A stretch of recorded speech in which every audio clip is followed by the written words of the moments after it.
Hi everyone and namaste and welcome to FutureReady Nepal. आजको भिडियोमा चाहिँ हामीले एकदमै धेरै एउटा रिक्वेस्टेड भिडियोको बारेमा कुरा गर्ने छौं र एउटा धेरै इम्पोर्टेन्ट टपिकको माथि कुरा गर्दै छौं that is 214B visa refusals.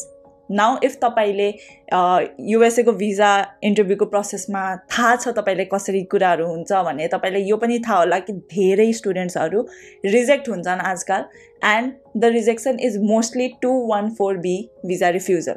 Now आज चाहिँ हामीले यो भिडियोमा एकदमै ब्रेक डाउन गर्छौं यो रिफ्युजल भनेको के हो तपाईले अब के गर्नुपर्छ you need to understand that this is not the end of your USA visa journey or USA journey but you're just one step closer to your visa getting your visa in the next attempt. You need to know that this is not your last chance and you can definitely go for visa interviews again. But if तपाईलाई 214B visa refusal पाएको छ भने अब तपाईले next steps के गर्नुपर्छ त्यसको बारेमा हामीले एकदमै डिटेलमा आजको भिडियोमा कुरा गर्ने छौं. So if you are someone who got their visa rejected, then this video is going to be really useful for you and you will know what to do next. If तपाईलाई हाम्रो च्यानलको भिडियोजहरु मन पर्दैछ कन्टेन्ट मन पर्दैछ भने please show some love, subscribe to the channel, share this video, like and comment in the comment section below what are different kind of videos that you would want to see on this channel. Without any further delay, let's get started and learn what is 214B visa refusal.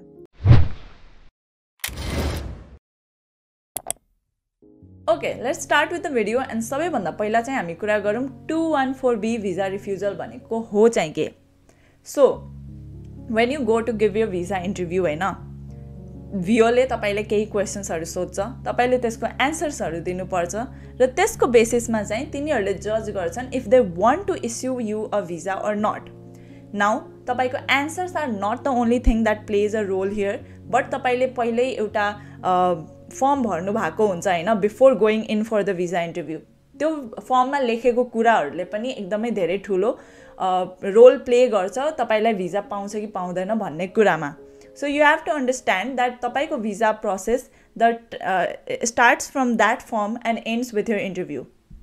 So you have to be very careful in the entire process and make sure कि तपाईले एकदमै सही correct accurate information provide गर्नुहुन्छ बोल्दाखेरि एकदमै confidently true to your words कुराहरु बोल्नुहुन्छ and that is the key to getting your visa for USA. So सबैभन्दा पहिला 214B visa refusal भनेको यो हो that the VO who took your interview तिनीहरुले चाहिँ यो डिसाइड गरे अथवा यो कन्क्लुड गरे तपाईको बारेमा that you're not a right candidate to be giving a visa because they think that you are going to misuse your visa when you reach this country. Also there is one एकदमै राम्रो saying छ हैन that the visa interviewer is going to automatically think that you are going to misuse your visa until and unless you prove that you are not going to misuse your visa. So तपाई as soon as the interview room मा walk in गर्नुहुन्छ नि you have to know that visa interviewer ले सोच्दै छ कि that you are going to misuse your visa and they are not going to give you visa. You have to go there and prove them wrong with your words. Tell them that you are not going to misuse the visa by the words that you choose to speak there. So it is very important तपाईले एकदमै राम्ररी आफ्नो आन्सर्सहरु prepare गर्न पर्यो आफुलाई prepare गर्न पर्यो to prove that you are a genuine student who wants to go to USA and study and return back to their own country. Now visa refusals को धेरैवटा कुरा हुन सक्छ VO ले यो सोच्न सक्छ कि that you are firstly might not be capable enough to be taking the course that is listed in your I-20. They might think कि यो university राम्रो enough छैन तपाईको लागि. They might even think that तपाईसँग enough finances छैन आफुलाई fund गर्नको लागि when you come to this country. That is also a huge reason why people get rejected in their visa interview. अर्को एउटा अझ कुरा के हुन सक्छ they might think that you are a possible immigrant in this country and USA does not want more and more immigrants in this country. They want non-immigrants. So basically immigrant or non-immigrant भनेको के हो भन्दा तपाई USA मा आएर यही बस्नु भयो यही सेटल हुनु भयो भने you are an immigrant. And if तपाई USA आउनु भयो तपाईले गर्ने चीजहरु गर्नुभयो and you return back to your country then you are a non-immigrant. All of this is written in a yellow slip that is given to you when you get this refusal. You can read all of this in that yellow slip. Now I hope no one gets this yellow slip, but if you do, then there are few things that you should be knowing. तपाईले एकदमै राम्ररी अब अगाडिको स्टेप्सहरु लिनु पर्छ. This is not the end of your USA journey. Note that and start preparing for your next attempt. So now let's move on to the next part of this video and I'll explain you what to do next. So if तपाईले refusal पायो हैन, तपाई त्यो visa interview embassy बाट निस्किनु भयो with a yellow slip, then the next thing that you have to do is first analyze तपाईले के गल्ती गरेको हुन सक्छ त. किन त्यो visa interviewer लाई लायो that you are going to misuse the visa? किन त्यो visa interviewer लाई लायो that you might be a possible immigrant or maybe तपाईको finances ठीक छैन. यस्तो के तपाईले बोल्नु भयो त त्यहाँ गएर हैन? सबैभन्दा पहिला step is to sit down and analyze your answers that you gave, analyze what went wrong. सबैभन्दा पहिलो कुरा त यही हो. अर्को कुरा तपाईले गर्नुपर्ने के हो भन्दाखेरि you can definitely apply again for the visa interview with a rejected slot whenever the slot opens. अब तपाईलाई के बुझ्नु पर्यो भन्दा तपाई फर्स्ट टाइम रिजेक्ट हुँदाखेरि रिजेक्सन को के कुरा थियो, किन रिजेक्ट गरे हो, त्यो VO ले त्यो तिनीहरुले नोट डाउन गरेर राख्या हुन्छ तपाईको एप्लिकेसन सँग. अनि the next time you go to give the visa interview again, the visa interviewer is going to see why you got rejected in the first place. So the biggest thing that you need to do is make some changes in your application before you reapply and go for the visa interview again. Now तपाईले reject गर्दाखेरि जुन VO त्यहाँ थियो नि, they are qualified enough to give you a visa or reject your visa. So second time तपाईले जाँदाखेरि तिनीहरुले note हेर्छन् नि कि यो कारणले तपाईले रिजेक्ट गरेको थियो फर्स्ट मा, and you have made no changes at all and went to give the visa interview again, भने त्यो VO ले again तपाईलाई reject गर्दिन्छ. You are just making their job very very easy. But if you go with some changes, they know that तपाईको यो कारणले गर्दा reject गरेको हो, and I should listen to you again, your story again with a fresh mind. So त्यहाँ VO जुन जति पनि रिजेक्टेड स्टुडेन्ट्सहरु फेरि जान्छन् नि, VO चाहिँ त्यहाँ बस्या हुन्छ with a fresh mind to listen to your story again. But if you make no changes at all, त्यसै फेरि जानु भयो भने चाहिँ त्यो VO ले फेरि तपाईले रिजेक्ट गर्ने नै गर्नेछ. So it is very important that you bring some changes in your application. It can be the way you answer your questions, it can be your university, your course, your finances, it can be anything. But you have to realize first the mistakes that you made and what not to do again when you go to give the visa interview. So sit down, analyze what are the answers you gave and what went wrong. If तपाईलाई आफै थाहा हुन सकिरा छैन, तपाई decode गर्न सकिराख्नु भएको छैन भने it's very important to take experts advice and experts opinion on this and re-evaluate your answers and go again to give your visa interview. Now moving on to the next section of the video, next attempt को लागि जाँदा चाहिँ के गर्ने त अब. सबैभन्दा पहिलोको तपाईले बसेर एनालाइज गर्नु भयो हैन what went wrong. Make that change in your application the next time you go.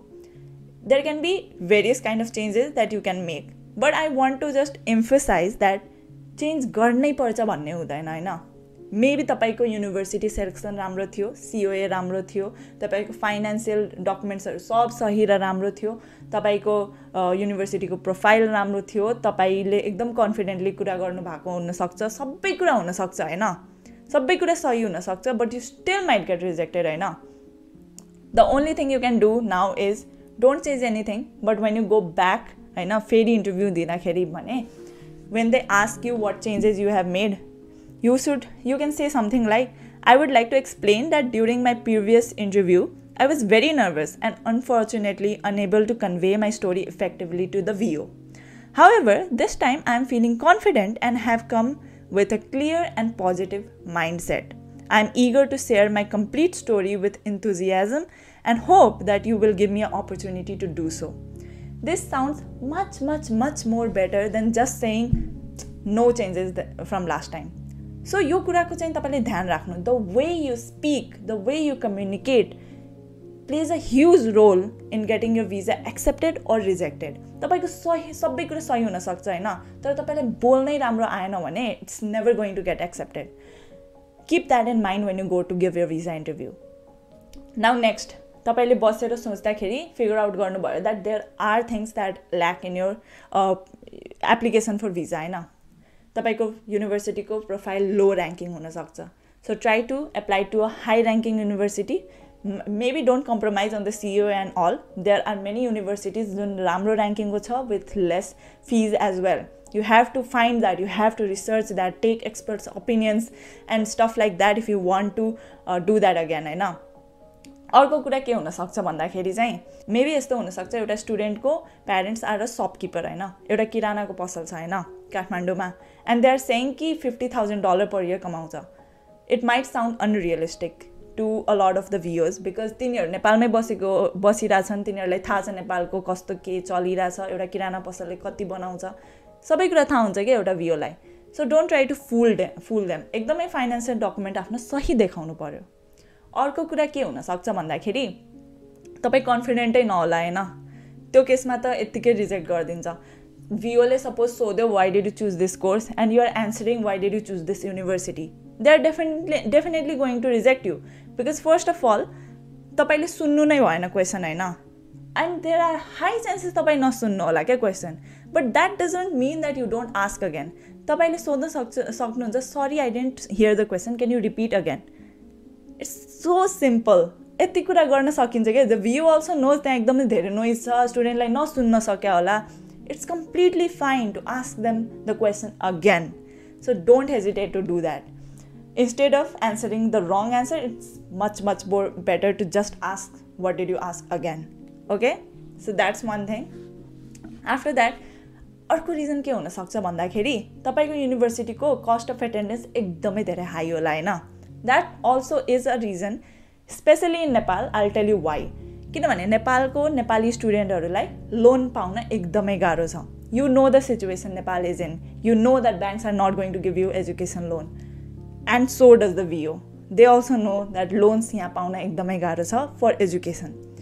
So they know that a student is always going to rely on their parents' money, parents' wealth, all of that for their higher education.